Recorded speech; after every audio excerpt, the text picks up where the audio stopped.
अलग अलग दलों से नाता रखने वाले नारायण त्रिपाठी ने अब खुद की पार्टी बना ली है। नारायण त्रिपाठी जी, आपकी बात करें, आपने बीजेपी से बीजेपी और ख़ास तौर से अब आक्रामक तरीके से, और कहा यह जा रहा है कि आपके तेवर पहले से ही बीजेपी के कड़े थे, तो अब आप अपनी खुद की पार्टी बना ली, बीजेपी में बात नहीं बनी। तेवर तो मेरे जन्मजात कड़े हैं, और तेवर इसलिए कड़े हैं कि हम राजनीति में किए हैं तो निष्ठा और ईमानदारी से किए हैं। राजनीति किए हैं तो जिन्होंने हमें विधायक बनाया उनके लिए किए हैं। तो तेवर पहले भी उस तरह थे, तेवर आज भी वही है।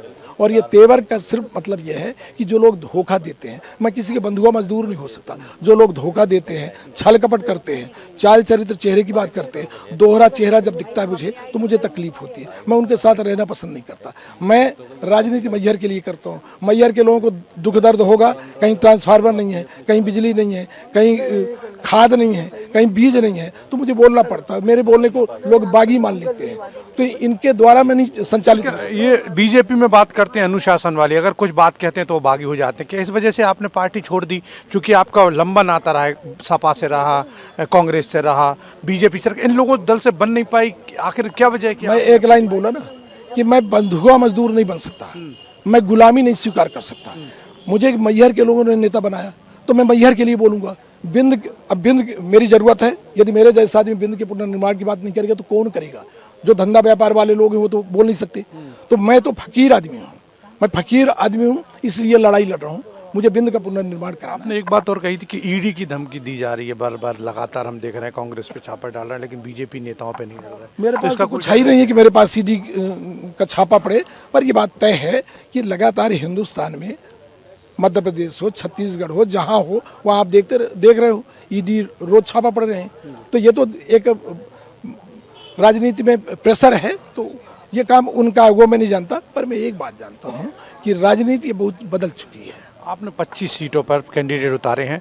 उमा भारती की बात करें तो वो उनका नाम था, उनने भी उतारे थे। तो क्या लग रहा है कि बहुत अच्छा होगा कि उमा जैसा हाल ना हो जाए कहीं? ये डर तो नहीं सता रहा कहीं? उमा भारती जी को प्रणाम करता हूँ, मैं उनका बहुत सम्मान करता हूँ। उन्हीं के कारण मध्य प्रदेश में भारतीय जनता पार्टी की सरकार बनी थी, उनको दरकिनार कर दिया गया। तो उमा भारती जी का मामला एक अलग मामला था, मेरा मामला एक अलग मामला। मेरा मामला बिंद का, मेरा भावनात्मक है। हम अपने बाल बच्चों के भविष्य के लिए लड़ाई लड़ रहे हैं। हमारे बच्चों को पढ़ाई लिखाई दवाई आदि वही मिल सके, हम इसके लिए लड़ाई लड़ रहे हैं। आज भी मध्य प्रदेश में 20 साल में भारतीय जनता पार्टी की सरकार है।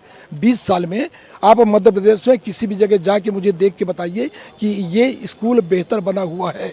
बरसात में स्कूलों में छुट्टी हो जाती है, इसलिए पीने ऊपर का पानी नीचे आता है। आज भी लड़के बच्चे ये टाट की फट्टी बिछा के गीले टाट फट्टी में बैठ के पढ़ते हैं। यही प्रदेश को दिया गया है। तो इन सब के कारण हम चाहते कि हमारा बिंद प्रदेश अलग बने और बिंद के लोग बाल बच्चे बेहतर पढ़ाई लिखाई करें। एक आखिरी सवाल, क्या कांग्रेस से आपकी नहीं बनी? चूंकि माना ही जा रहा था आपने कमलनाथ से मुलाकात की, बीजेपी से तो आप जिस तरह से बगावती तेवर से लग रहा था, कांग्रेस से आपकी बन नहीं पाई, इसलिए? कमलनाथ जी से मेरे व्यक्तिगत संबंध थे, हैं, रहेंगे। मेरी कोई उनसे लड़ाई नहीं है। मैं कमलनाथ से भी बोला था कि मेरा बिंद का मूवमेंट जारी रहेगा, बिंद का मुद्दा बंद नहीं करूंगा। बिंद को लेके यदि मेरी आपकी बनती है तो ठीक है, उनको नहीं बन पाया बिंद का मुद्दा ठीक नहीं लगा तो मैं साथ नहीं जा पाया। तो नारायण त्रिपाठी का कहना है कि कांग्रेस हो, बीजेपी हो, सभी दलों ने विंध्य के साथ धोखा किया है और मैं विंध्य की आवाज़ हमेशा उठाता रहा हूँ।